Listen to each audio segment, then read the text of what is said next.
harap-harapan, gentleman. Ibig sabihin, wala nang papel-papel. Tayo na lang mag-usap. Hindi na kailangan ng papeles. Bayag sa bayag. Ganon. Nagkaroon sila ng gentleman's agreement na hindi natin papakialaman ang BRP Sierra Madre. Sagutin na natin itong gulantang na gulantang ang mga vlogger ni BBM na agreement sa panahon ni Duterte at panahon ng China na sinasabi ng ibang mga vlogger, katulad dito kay Attorney Claire, na secret daw, patago, palihim na agreement. Paano nabisto? Kahapon, binasa natin to. Itong article na to sa Manila Times. PH ignored China's proposals on zero. March 11, 2024. Okay. Binasa natin ito kahapon. Pero hindi tayo umabot dun sa parte na yon.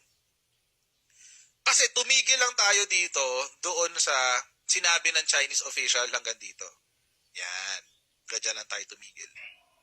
Tapos sasagot na ng DFA. Yan. Kung binasa pa pala natin hanggang sa pinakailalim, meron palang doon, may something na nilaglag itong anonymous Chinese official. Ayun, sumabog, 'di ba? Yung sound effect sumabog.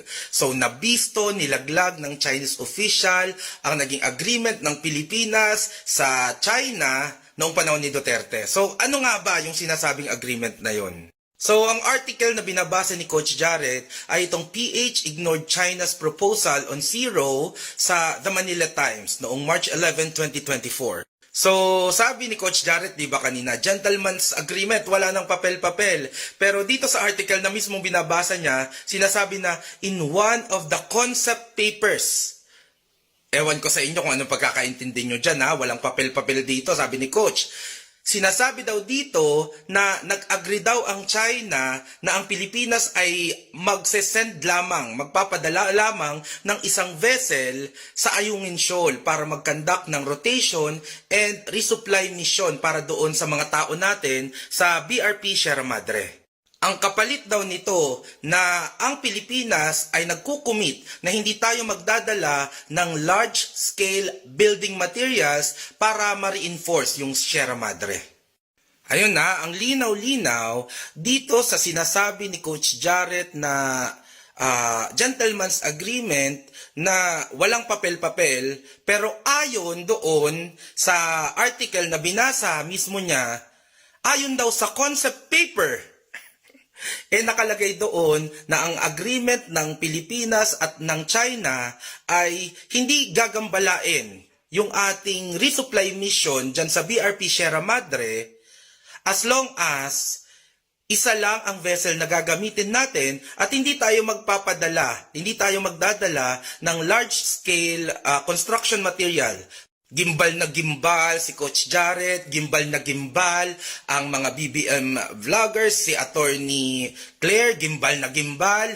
Hindi nila alam to. Very secret to. As in, walang nakakaalam. First time in the history ng Pilipinas na nagkaroon ng ganitong agreement. Kaya pagtatraidor to. Never tong nangyari. Sa article na to na May 29, 2013. So 2013, hindi panahon ni Duterte, before time ni Duterte, ina-assure daw natin ang China na wala tayong plano na gumawa ng infrastructure sa Ayungin Shoal. Okay? At nangangako tayo na hindi tayo magva-violate sa agreement. Ayan, may agreement din pala sa panahon ni Pinoy. Akala ko ba pasabog to? Bago to. 'Di ba? Ngayon nyo lang nalaman na hindi tayo magbibuild ng bagong structures. Actually, nagsasabi tayo na ang dinadala lang natin ay provisions, supply katulad ng water at pagkain, at doon yung personnel kasi magro-rotation kung sakasakali. Ito ay hindi sikreto. Actually, may iba pang mga articles katulad nito 11 years ago. I doubt that's Duterte time. China raises concerns over PH's reported development plans on Ayungin Shoal ng Inquirer.net. Ganun din, hindi tayo magba-violate sa agreement. At pagkain, tubig, at yung mga taong dadalhin lang natin for the rotation ng mga personnel natin doon, ang laman ng ating ships. So kung 2013 pa pala may mga ganitong article, paano naging pasabog at paano naging sikreto ito? If even the previous administration ay aware, 'di ba? At ginagawa itong agreement na 'to, paano nangyari na noong si Duterte na ay pagtatraidor na ito sa bansa, pagbebenta at pagreregalo? Yun nga kalukuhan yung pagbebenta at pagreregalo. Bakit? Sino bang nandun ngayon? Nabenta na ba? Halatang halata ang ginagawang propaganda para siraan ang mga Duterte sa Pilipino.